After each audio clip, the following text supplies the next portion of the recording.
କୁହାଯାଏ ଯେ ପରସ୍ପରର ମନକୁ ବୁଝିପାରିବା ହିଁ ଭଲ ପାଇବା। ଆଉ ଯାହାକୁ ଭଲ ପାଉଥିବେ ତା ମନ କଥା ବୁଝି ହୁଏ। ସ୍ୱାମୀ ସ୍ତ୍ରୀଙ୍କ ମଧ୍ୟରେ ସେତେବେଳେ ସମ୍ପର୍କ ବିଗିଡ଼ିଥାଏ ଯେତେବେଳେ ସ୍ୱାମୀ ସ୍ତ୍ରୀ ପରସ୍ପରର ମନ କଥା ବୁଝିପାରନ୍ତିନି।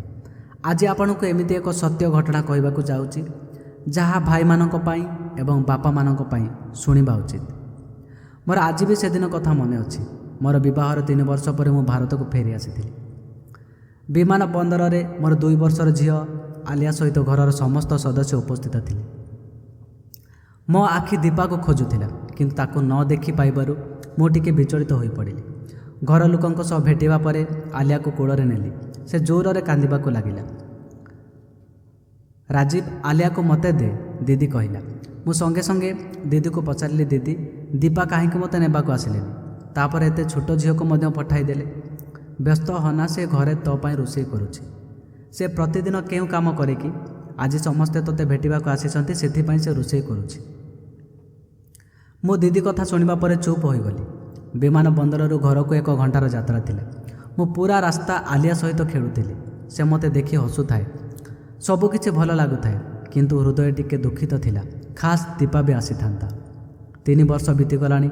ତାଙ୍କର ଖାଦ୍ୟ ଅଧିକ ଗୁରୁତ୍ୱପୂର୍ଣ୍ଣ ଥିଲା କି ମୋତେ ଦେଖା କରିବାଠୁ? ମୋ ହୃଦୟରେ କିଛି ଅଜବ ପ୍ରଶ୍ନ ଉଠୁଥିଲା। ଘର ଦ୍ୱାରରେ ପହଞ୍ଚି କାର୍ର ଶବ୍ଦ ଶୁଣି ଦୀପା ସେଠାରେ ପହଞ୍ଚିଗଲେ।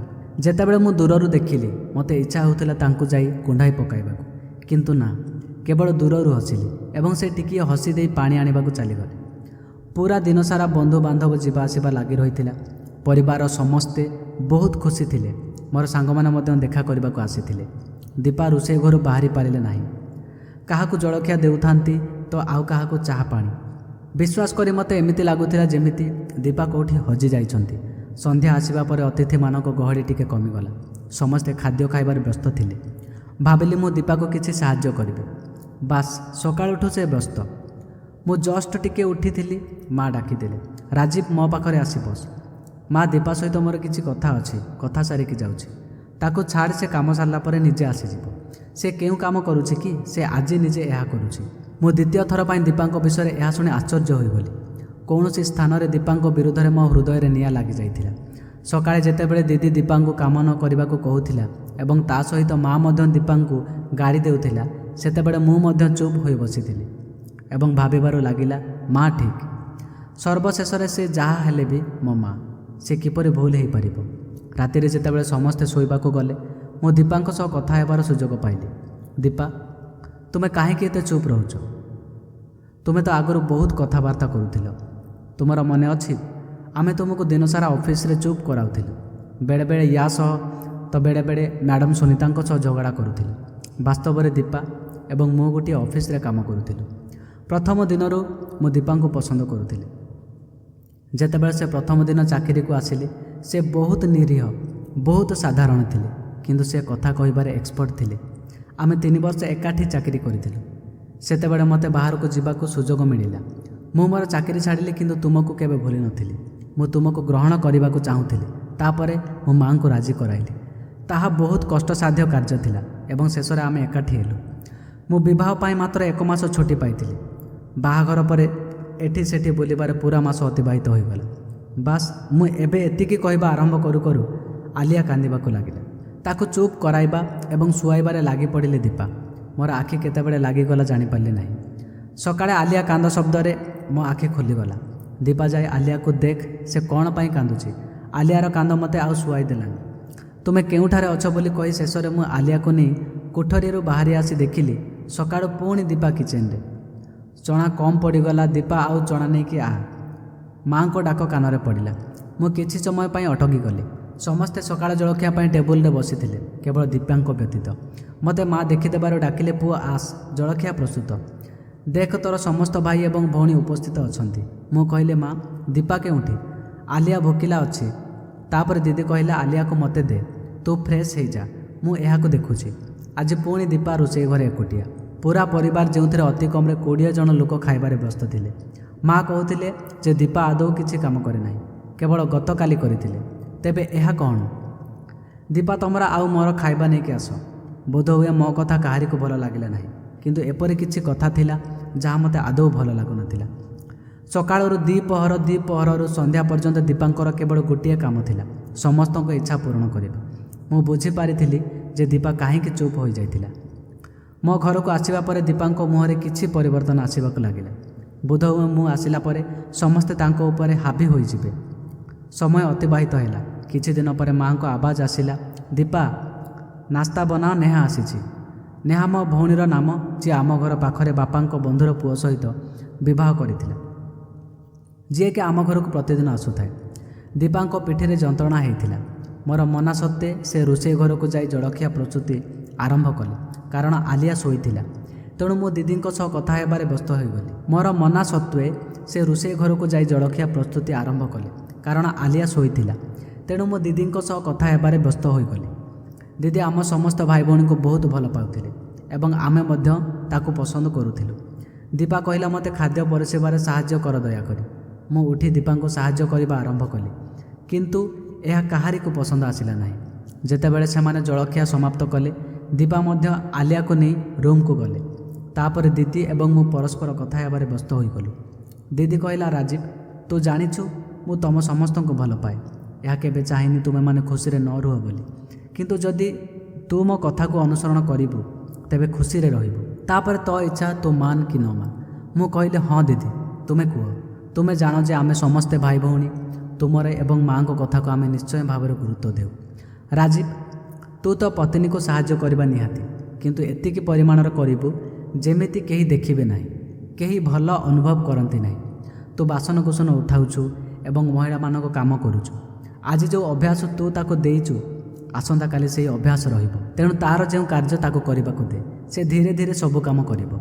ଦିନ ଗଡ଼ିବା ସହିତ ଦିଦିଙ୍କ କଥା ମୋ ହୃଦୟକୁ ସ୍ପର୍ଶ କଲା। ଦୀପା ସବୁବେଳେ କାମରେ ବ୍ୟସ୍ତ ରହିଲେ। ଯେତେବେଳେ ବି ମୋର ମନ ଚାହେଁ, ମୁଁ କେବଳ ଆଲିଆ ପାଇଁ କ୍ଷୀର ତିଆରି କରିଥାଏ, ତାଠୁ ଅଧିକ କିଛି ନୁହେଁ। ମା ଚାହୁଁନଥିଲେ ଯେ ମୁଁ ଅନ୍ୟ ଦେଶକୁ ଫେରିଯାଏ ବୋଲି।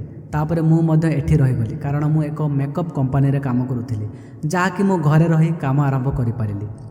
ଏହି ସମୟରେ ଘରେ ବସି କମ୍ପ୍ୟୁଟରରୁ ଅନଲାଇନ୍ରେ ମେକଅପ୍ ସେଲ୍ କରି ବହୁତ ଭଲ ରୋଜଗାର କରିପାରିଲି। ଅନଲାଇନ୍ରେ ମେକଅପ୍ ବିକ୍ରି କରି ବହୁତ ଭଲ ରୋଜଗାର କରି ସମୟ ଅତିବାହିତ ହେଲା। ସବୁକିଛି ସ୍ୱାଭାବିକ ଥିଲା। ମୁଁ କଦାପି ଧ୍ୟାନ ଦେଇନାହିଁ ଦୀପା କ'ଣ କରୁଛନ୍ତି ବୋଲି। ଯେତେବେଳେ ମୋର 3ଟି ସନ୍ତାନ ହୋଇଗଲେ, ଗୁଜରାଣ ମେଣ୍ଟାଇବା ଟିକେ କଷ୍ଟସାଧ୍ୟ ହୋଇଗଲା। ମୋର 2 ଝିଅ ସ୍କୁଲ ଯାଉଥିଲେ, ମୋ ପୁଅ ତଥାପି ଛୋଟ ଥିଲା। ସେଥିପାଇଁ ମୁଁ ଏବଂ ଦୀପା ନିଷ୍ପତ୍ତି ନେଇଥିଲୁ ଯେ ପିଲାମାନଙ୍କୁ ଉନ୍ନତ ଶିକ୍ଷା ଦେବା ପାଇଁ ଆମେ ସହରକୁ ସିଫ୍ଟ ହେବା ପାଇଁ। ସେଠି ଦୀପା ଚାକିରି କରିବେ ଏବଂ ମୁଁ ଘରେ ବସି ମୋ ଜିନିଷ ବିକ୍ରି କରିବି। ଯେତେବେଳେ ମୁଁ ଦିଦିଙ୍କ ସହ କଥା ହେଲି, ସେ ମଧ୍ୟ ରାଜି ହେଲେ। ଠିକ୍ ଅଛି, କିନ୍ତୁ ମାଆଙ୍କୁ ଭୁଲିବୁ ନାହିଁ। ମୁଁ ତ ମାଆଙ୍କୁ ସାଙ୍ଗରେ ନେବାକୁ ଚାହୁଁଥିଲି, କିନ୍ତୁ ମା ନିଜ ପ୍ରିୟ ଲୋକଙ୍କୁ ଛାଡ଼ି ଯିବାକୁ ପ୍ରସ୍ତୁତ ନୁହଁ ଏବଂ ସେ ବଡ଼ ଭାଇ ସହ ରହିବାକୁ ଲାଗିଲେ। ବର୍ତ୍ତମାନ ଜୀବନ ବହୁତ ବ୍ୟସ୍ତ ରହିଥିଲା। ମୁଁ ସେଠାରେ ଦିନସାରା ସନ୍ଧ୍ୟା ପର୍ଯ୍ୟନ୍ତ ଅନଲାଇନ୍ ଅର୍ଡ଼ର ନିଏ ଏବଂ ସେମାନଙ୍କ ଜିନିଷକୁ ନିଜ ନିଜ ଠିକଣାରେ ପଠାଏ। ଦୀପା ଚାକିରିରେ ବ୍ୟସ୍ତ ଥିଲେ। ଦିନେ ଯେତେବେଳେ ଦୀପା କାମରୁ ଫେରିଲେ, ହୁଏତ ସେ ବହୁତ ଥକି ଯାଇଥିଲେ। ପହଞ୍ଚୁ ପହଞ୍ଚୁ ଶୋଇପଡ଼ିଲେ ଏବଂ ଆମେ ସମସ୍ତେ ଭୋକରେ ରହିଲୁ। ଦୀପା ଟିକେ ଅସୁସ୍ଥ ରହିବାକୁ ଲାଗିଲେ। ଏବେ ସେ ଜବ୍ରୁ ଆସିଲା ପରେ ପୂର୍ବ ଭଳି ସୁସ୍ଥ ଅନୁଭବ କରୁନଥାନ୍ତି। ପ୍ରତିଦିନ ଆମେ ହୋଟେଲରୁ ଦ୍ୱିପହର ସହ ରାତ୍ରି ଭୋଜନ ମଧ୍ୟ ଅର୍ଡ଼ର କଲୁ। ଦୀପା ପ୍ରତିଦିନ କହନ୍ତି କି ମୋତେ ଡାକ୍ତରଙ୍କ ନିକଟକୁ ଟିକେ ନେଇଯାଅ ଏବଂ କାମ ହେତୁ ମୁଁ ଯାଇପାରିବି ନାହିଁ। ଏହିପରି ବର୍ଷେ ଗଲା, ନା ମୁଁ ସମୟ ପାଇଲି ନା ଦୀପାଙ୍କ ଅସୁସ୍ଥତା ଭଲ ହୋଇପାରିଲା। ଏହିପରି ବର୍ଷେ ଗଲା, ନା ମୁଁ ସମୟ ପାଇଲି ନା ଦୀପାଙ୍କ ଅସୁସ୍ଥତା ଭଲ ହୋଇପାରିଲା। କିଏ ଜାଣେ କ'ଣ ହେଲା। ପୁଣି ଏମିତି ଏକ ସମୟ ଆସିଲା ଯେବେ ମୁଁ ବହୁତ ବିମାରରେ ପଡ଼ିଲି। ପେଟ ଦରଜ ଏତେ ଜୋରରେ ହେଉଥିଲା ଯେମିତି ମୋର ଜୀବନ ବାହାରି ପଡ଼ୁଥିଲା।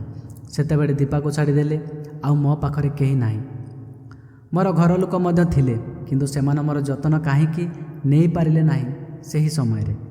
ସେତେବେଳେ ମୁଁ ପୁଣି ହୃଦୟଙ୍ଗମ କଲି ଯେ ମୁଁ ଦୀପା ସହିତ ବହୁତ ଖରାପ କରିଛି, କିନ୍ତୁ ଏହି ହୃଦୟଙ୍ଗମ ମଧ୍ୟ ସେହି କିଛି ଅଳ୍ପ ଦିନ ପାଇଁ।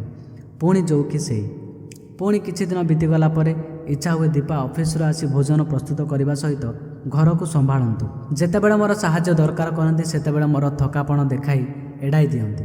ତା ସହିତ ଭଉଣୀର କହୁଥିବା କଥା ମନେ ପଡ଼ିଯାଏ ଯେ ତୁ ତୋ ପତ୍ନୀକୁ ଅଧିକ ସାହାଯ୍ୟ କରିବା ଉଚିତ ନୁହେଁ, ନଚେତ୍ ତୋତେ ଏହା ସାରା ଜୀବନ କରିବାକୁ ପଡ଼ିବ। ତାପରେ ଦୀପା ଓ ମୋର ଝଗଡ଼ା ଆରମ୍ଭ ହୁଏ। କେବେ ମୁଁ ସମୟ ଦେଉନାହିଁ କହିକି ଝଗଡ଼ା ଆରମ୍ଭ ହୁଏ, ତ କେବେ ତୁ ରୋଷେଇ କରୁନାହୁଁ, ଆଉ କେବେ ତା ଘର ଲୋକ, ଆଉ କେବେ ମୋ ଘର ଲୋକ। ଏହିପରି ତୁ ମେରେ ସମୟ ଅତିବାହିତ ହେଲା। କିନ୍ତୁ ଆଜି ମୁଁ ବହୁତ ଦୁଃଖିତ। ଦୀପା ହସ୍ପିଟାଲରେ ଅଛନ୍ତି। ତାଙ୍କୁ ଆଇସିୟୁରେ ରଖାଯାଇଛି ଏବଂ ମୁଁ ଏକୁଟିଆ ଅନୁଭବ କରୁଛି। ଏଠାରେ କେବଳ ମୁଁ ଏବଂ ମୋ ପିଲାମାନେ, ଅନ୍ୟ କେହି ନାହାନ୍ତି। ମୋର ପରିବାର ଲୋକ ଦୀପାଙ୍କର ହାଲଚାଲ ବିଷୟରେ ପଚାରି ଯାଇଛନ୍ତି। ଦୀପାଙ୍କ ମା ବ୍ୟତୀତ ଅନ୍ୟ କେହି ନାହାନ୍ତି ଯିଏକି ଏହି ସମୟରେ ବିଚଳିତ।